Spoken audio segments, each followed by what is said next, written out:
শ্যামকানু সিদ্ধাৰ্থ আদিয়ে অধিবক্তা পাবই যদিও আমাৰ উকিল সন্থাই তেওঁলোকৰ হৈ ওকালতি নকৰাৰ সিদ্ধান্ত লৈছো কিন্তু তেওঁলোকে ন্যায়িক আয়োগৰ পৰা অধিবক্তা পাবই কাৰণ আইনৰ মতে অভিযুক্ত নিজৰ দলিল ৰাখিব পৰা অধিবক্তা পাব লগা অধিকাৰ আছে যদি কোনো সুৰুঙা আছে তেন্তে অভিযুক্ত হাৰি যোৱাৰ আশংকা থাকে কিন্তু যদি অভিযোগনামা মজবুত হয় তেন্তে দোষীয়ে শাস্তি পাবই প্ৰায় ৩৫০০ পৃষ্ঠাৰ অভিযোগনামা দাখিলৰ পাছতেই প্ৰতিক্ৰিয়া প্ৰকাশ গুৱাহাটী উকিল সন্থাৰ সাধাৰণ সম্পাদক অপূৰ্ব কুমাৰ শৰ্মা আৰু সন্থাৰ অন্য সদস্যৰ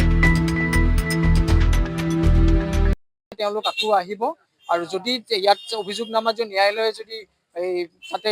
কোনোবা ত্ৰুটি দেখে তেওঁলোকৰ মানে পক্ষত যে তেওঁলোকৰ মানে ত্ৰুটি ৰৈ গৈছে বা কোনোবা ধৰক কিবা কাৰণত যদি তেওঁলোকক আকৌ মানে আইনৰ দ্বাৰস্থ হ'ব লাগে তেতিয়াহ'লে তেওঁলোকক আৰু আদালতৰ সেইখিনি অধিকাৰ আছে আৰু সেইখিনি তেওঁলোকৰ আদালতৰ কি আছে যে তেওঁলোকক আকৌ দ্বাৰস্থ কৰিব পাৰিব। ধন্যবাদ। এজন মানুহেতো মানুহ মানে এজন যদি আসামী হয় তেওঁ যদি তেওঁৰ চাৰ্জশ্বিট হৈছে বা যিয়ে নহওক তেওঁক ডিপেণ্ড কৰাটো এটা সাংবিধানিক এটা ৰাইট হয় এটা অধিকাৰ হয় সেই অধিকাৰটো তেওঁ কেতিয়াও অথলে নাযায় তেওঁ এতিয়াও নাভাবিব যে তেওঁ আনহাৰ্ড হৈছে বা তেওঁ কোনো ৰিপ্ৰেজেণ্ট কৰা নাই তেওঁৰ হয় চৰকাৰী অধিবক্তা চৰকাৰী নহয় DLSৰ মানে যিটো আমাৰ আইনী সাহায্যকাৰী আছে তেওঁলোকৰ অধিবক্তা নিশ্চয় আছে কথাটো হ'ল পৰহি আহিছিলে মহন্তৰ মানে সহধৰ্মিনী আহিছিলে কৈছিলে আমাৰ যিটো সদৌ অসম উকিল সন্থা বা গুৱাহাটী উকিল সন্থাৰ যিটো আমাৰ এটা স্থিতি আছে আমি তেওঁৰ হৈ নোযোৱাৰ যিটো আমি আহ্বান জনাইছো সেইটো তেওঁলোকে কৈছে আপুনি উঠাই লওক আমি এটা কথাই কৈছো যে তেওঁলোকে এখন ৰিটেন আনিছে এইটো এটা তেওঁলোকৰ টেক্টিছ হ'ব পাৰে এইটো কিন্তু ভালকে চাব কাৰণ সৰু সৰু কথা পিছত বহুত ডাঙৰ কথা হৈ যায় লিখিত আনিছে যে আমাৰ এই লিভ কৰক যিটো বেন নহয় আহ্বানটো আপোনালোকে পুনৰ বিবেচনা কৰক গতিকে আজি যদি তেওঁ প্ৰপাৰ ডিফেন্স নাপায় কাইলৈ যদি ছাপ'জ কেছটোত তেওঁ কনভিকশ্যন পালে বা তেওঁ যাৱজ্জীৱন কাৰণে যিয়ে দোষী সাব্যস্ত হৈ গ'ল তেতিয়া কিন্তু তেওঁ যেতিয়া এপিল হ'ব এপিল এটা প্লি ল'ব যে আমি প্ৰপাৰ ডিফেন্স নাপালোঁ এই উকিল সন্থাবিলাকে এনেকুৱা কৰাৰ কাৰণে আমি নাপালোঁ এইটো এটা কিন্তু লক্ষণীয় বিষয় এটা ক'লে হয়তো মানুহে বেয়া পাব যে উকিলে কাম কৰিব বিচাৰিছে নেকি কোনেও কৰিব বিচৰা নাই আৰু এইটো এটা আপোনালোক আমি স্পষ্টভাৱে কৈ দিছোঁ অনলি কেৱল মাত্ৰ নৈতিকতা বা জুবিন দাস চবৰে হাৰ্টথ্ৰব মানে অসমৰ হাৰ্টথ্ৰব আছিল একদম সকলোৱে কৈছে আমি কেছটো নকৰোঁ আমাৰ ফালৰ পৰা জাষ্ট আহ্বান আছিলে যে আপোনালোকে পাৰিলে কেছটো নকৰিব আৰু কৰিলেতো আমি একো কৰিব নোৱাৰোঁ এইটো চবেই জানে আৰু অধিবক্তাসকলে নিজে অহা নাই সেইটো মানে চবৰে নিজৰ নিজৰ এটা মানে আহ্বান চবে নিজৰ শুনিছে আৰু সেই কথাটো আচলতে আমি সদৌ অসম উকিল সন্থা বা যদি উকিল সন্থা গুৱাহাটী আহ্বানো নিদিলোহেঁতেন তথাপিও নাহিলহেঁতেন কথাটো সেইটো কিন্তু আমাৰো এটা নৈতিকতা বা আমাৰো এটা সমাজখনৰ প্ৰতি এটা আছে কাৰণ এনেকুৱা এটা সম্পদ যদি মানুহে মাৰিব পাৰে বুলি আমাৰ সন্দেহ হৈছে এতিয়া সন্দেহ হৈ আছে গতিকে তেনেকুৱা মানুহক আমি সহায় আচলতে অন্তৰাত্মা কেতিয়াও নকয় দুটা পইচা পাব কিন্তু পইচাৰ বিনিময়ততো আপোনাৰ বিবেক আপোনাৰ মন মগজুটো বিক্ৰী কৰিব নোৱাৰে গতিকে আমি জুবিন দাৰ লগত কোনো কাৰণত পইচা লৈ কম্প্ৰমাইজ কৰিব নোৱাৰো আৰু নকৰো এতিয়া শ্যামকানু মহন্তৰ পত্নীয়ে এই আহ্বান জনোৱাৰ পিছত আপোনালোকে কিবা ডিচিছন ল'লে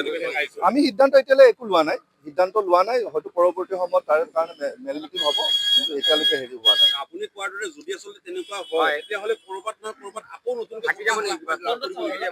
সকাহ পাবলৈ একো নাই চাওক এতিয়া অলৰেডি গোটেইখিনি কাম হৈ গ'ল ইনভেষ্টিগেশ্যন কৰিলে আৰু আমি জনামতে গোটেই ইনভেষ্টিগেশ্যনখিনি বৰ ধুনীয়াকৈ হৈছে ইনভেষ্টিগেশ্যনখিনি যিকেইজন ইনভেষ্টিগেটিং অফিচাৰ আছে গোটেইকেইটা মই জনাত APS অফিচাৰ বা ভাল ৰেংকৰ অফিচাৰ গতিকে চৰকাৰে হয়তো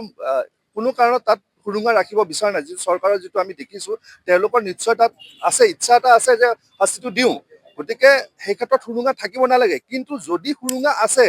সুৰুঙা থাকি গ'ল সেইকাৰণে মই প্ৰথম কৈছিলোঁ মোৰ ফেচবুক পোষ্ট এটা চাব আপুনি যদি পাৰে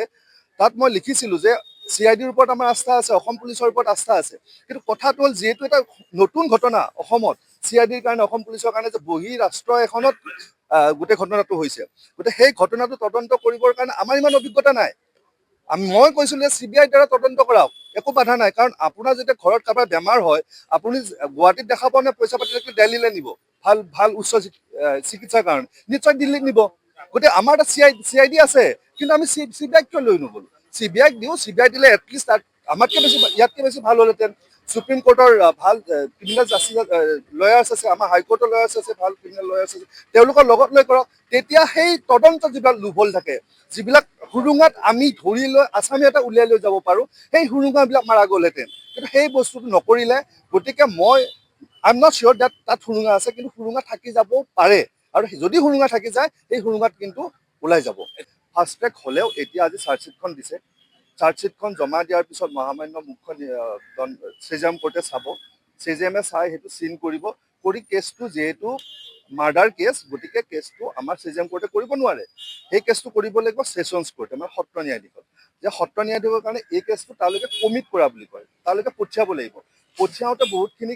কাম থাকে, সেই কামখিনি কৰোঁতে আৰু 3000 পৃষ্ঠা জোৰা বুলি শুনিছোঁ চাৰ্জশ্বিটখন, গতিকে সেইবিলাক পঢ়ি মেলি পঠিয়াওঁতে নিশ্চয়কৈ সময় লাগিব। কিন্তু এইটোও জানিব পাৰিছোঁ আমাৰ যিজন বৰ্তমান মুখ্য ন্যায়িক দণ্ডাধীশ আছে, তেওঁ যথেষ্টখিনি স্মাৰ্ট আৰু অলপ এক্টিভ হয়, তেওঁ অলৰেডি কামবিলাক কিছু পৰিমাণ আগবঢ়াইছে, চ' ডেট এই কেছটো সোনকালে কমিট কৰিব পাৰে। গতিকে সেইটো আমি আশা কৰিব পাৰোঁ, তেওঁ যিমান পাৰে সিমান সোনকালে, ধৰক যদি 15 দিনৰ ভিতৰতো পাৰে ছেছনত কমিট হ'ব, ছেছনত কমিট হোৱাৰ পৰা ছেছন কোৰ্টৰ পৰা তেওঁলোকৰ যিমান আসামী আছিলে সেই আসামীবিলাকত এটা ডেট দিব, কপি চাৰ্ভ কৰিব, যিমান সাক্ষী আছে সাক্ষীলে এখন চমন যাব, সেই চমন গৈ যে প্ৰথম দিনতে সাক্ষী আহিব সেইটো কথা নহয়, তাতে বহুত টেকনিকেল পাৰ্চন আছে, টেকনিকেল পাৰ্চন আহিব, ফৰেনচিকৰ মানুহ আহিব লাগিব, এইটো বহুত এটা। আৰু অলৰেডি চাওক, মই আপোনাক ক'লো এই বমব্লাষ্ট হৈছিলে, ৰঞ্জন দৈমাৰে যেতিয়া বমব্লাষ্ট কৰিছে তেতিয়া আমাৰ মানুহ মৰিছিলতো, সেই সময়ত আমি পুৰা বয়কটে কৰিলোঁ, তেওঁক আমি কোনো কেছ নকৰিলোঁ। কিন্তু যেদিনাখন তেওঁক ধৰি আনি প্ৰডিউচ কৰিলে CJM কোৰ্টত, তেতিয়া CJM এটা ভুল হৈছিলে, আৰু যিয়ে নহওক তেওঁ আনহাৰ্ড হৈছিলে, তেওঁৰ হৈ কোনো অধিবক্তা নাছিলে, কিন্তু সেইটো হ'ব নালাগে সাংবিধানিক মতে। আৰু তেতিয়াৰ পৰাই এইটো ছিষ্টেম চলিলে যে কোনোবা যদি আপোনাক আসামী এজন যায় হাকিমৰ ওচৰত, প্ৰথম সুধিব আপোনাৰ এডভোকেট আছে নাই, যদি কয় এডভোকেট নাই তেতিয়াহ'লে সেই আইন প্ৰাধিকাৰীৰ পৰা এজন এডভোকেট নিয়োগ কৰে।